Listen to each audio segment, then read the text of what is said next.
పల్నాడు జిల్లా Macherla CI తురక వెంకటరమణపై suspension వేటు పడింది. సీఐ వెంకటరమణను సస్పెండ్ చేస్తూ ఎస్పీ ఉత్తర్వులు జారీ చేశారు. చౌడేశ్వరి పరువు హత్య కేసులో డబ్బులు తీసుకున్నట్లు గుర్తించారు. విచారణలో వెంకటరమణ పాత్ర ఉందని తేలడంతో చర్యలు తీసుకున్నారు. పల్నాడు జిల్లా మాచర్ల సీఐ తురక వెంకటరమణపై సస్పెన్షన్ వేటు పడింది. సీఐ వెంకటరమణను సస్పెండ్ చేస్తూ ఎస్పీ ఉత్తర్వులు జారీ చేశారు. చౌడేశ్వరి పరువు హత్య కేసులో డబ్బులు తీసుకున్నట్లు గుర్తించారు. విచారణలో వెంకటరమణ పాత్ర ఉందని తేలడంతో చర్యలు తీసుకున్నారు అధికారులు. పూర్తి అప్డేట్స్ అడిగి తెలుసుకుందాం. మా ప్రతినిధి రామారావు ఉన్నారు.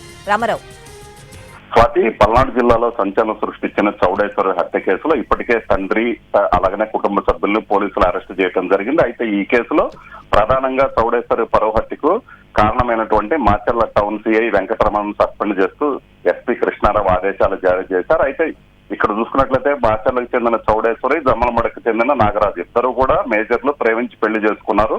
పెద్దలు ఒప్పుకోరని. అయితే చౌడేశ్వరి తల్లిదండ్రుల ఫిర్యాదుతో కేసు నమోదు చేసినటువంటి పోలీసులు ఇద్దరిని కూడా ప్రేమికుల ఆచూకీ గుర్తించి తీసుకొని రావడం జరిగింది. అయితే ఈ సమయంలోనే తాను నాగరాజు మేజర్లను తాను ఇష్టపడే పెళ్లి చేసుకున్నానని చెప్పినప్పటికీ కూడా ఆ చౌడేశ్వరిని తల్లిదండ్రులకు అప్పగించడంలో సిఐ కీలకంగా వ్యవహరించారు. అయితే దీనికి సంబంధించి భారీ ఎత్తున డబ్బులు చేతులు మారాయి. సిఐ డబ్బులు తీసుకొని చౌడేశ్వరిని తల్లిదండ్రులకు అప్పగించారని ప్రధానమైనటువంటి ఆరోపణ. సో దీనికి సంబంధించి పోలీసులు ఇంటర్నల్ గా విచారణ చేపట్టడం జరిగింది.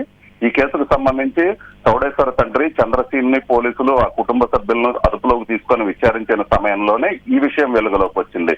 ఏదైతే తాను కూతుర్ని హత్య చేశాను, మొదట ఆత్మహత్యగా చెప్పారు, తర్వాత హత్య చేశానని పోస్ట్ మార్టం రిపోర్ట్ లో రావడంతో చంద్రసీన్ అదుపులోకి తీసుకొని ప్రశ్నించడంతో పరువు హత్యగా తేలింది. అయితే తల్లిదండ్రులకి ఇక్కడ చౌడేశ్వరిని అప్పగించడం వెనక ఏం జరిగిందనేది పోలీసులకు అనుమానం వచ్చింది. ఎందుకంటే ప్రేమ పెళ్లి చేసుకున్న తర్వాత ఆ అమ్మాయి తాను ఇష్ట ప్రకారమే చేసుకున్నాను, తాను తన తల్లిదండ్రుల వద్దకు వెళ్ళనని చెప్పినప్పటికీ కూడా ఎందుకు అప్పగించాల్సి వచ్చిందనేది ప్రధానంగా ఇక్కడ అనుమానం వచ్చినటువంటి అంశం. దీనికి సంబంధించే పూర్తి స్థాయిలో పోలీసులు చంద్రసీన్ ఆయన కుటుంబ సభ్యులను కూడా ప్రశ్నించడం జరిగింది. సో దీంతోనే సిఐ వెంకటరమణకి సంబంధించినటువంటి పాత్ర కూడా వెలుగులోకి వచ్చింది. అయితే ఎందుకు అప్పగించాల్సి వచ్చిందనే క్రమంలో పోలీసులు విచారణ చేసిన సమయంలోనే ఈ ఘటన ఏదైతే డబ్బులు తీసుకునే చౌడేశ్వరిని అప్పగించారు. సో సిఐ అప్పగించడం వల్ల అమ్మాయి చనిపోయినటువంటి ఆ పరిస్థితి ఏర్పడిందని కూడా పోలీసులు భావించడం జరిగింది. దీంతో విచారణ చేపట్టినటువంటి పోలీసులు ఎస్పీ కృష్ణారావు సిఐని సస్పెండ్ చేస్తూ కూడా ఉత్తర్వులు జారీ చేశారు. అలాగనే గతంలో కూడా సిఐ మీద పలు ఆరోపణలు వచ్చాయి. మాచర్లకు చెందినటువంటి కొంతమంది వ్యాపారస్తుల వద్ద డబ్బులు తీసుకోవటం, అలాగనే నిబంధనలకు విరుద్ధంగా ఏదైతే మాచర్ల చుట్టుపక్కల సమీపంలో భారీ స్థాయిలో ట్రాన్స్ఫార్మర్ దొంగతనం జరిగింది. దీనికి సంబంధించి కొంతమంది వ్యాపారులను పిలిపించి డబ్బులు వసూలు చేశారన్న ఆరోపణలు కూడా ఉన్నాయి. అలాగనే కొంతమంది ఇతర వ్యవహారాల్లో కూడా ఆయన తలదొరచడం జరిగింది. అయితే కొంతమంది స్థానిక నేతల పేర్లు చెప్పుకొని ఆయన డబ్బులు వసూలు చేసినట్లు కూడా తేలినటువంటి పరిస్థితి ఉంది.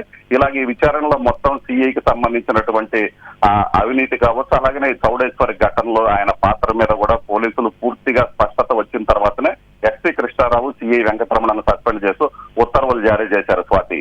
Right Rama Rao, thanks for the updates.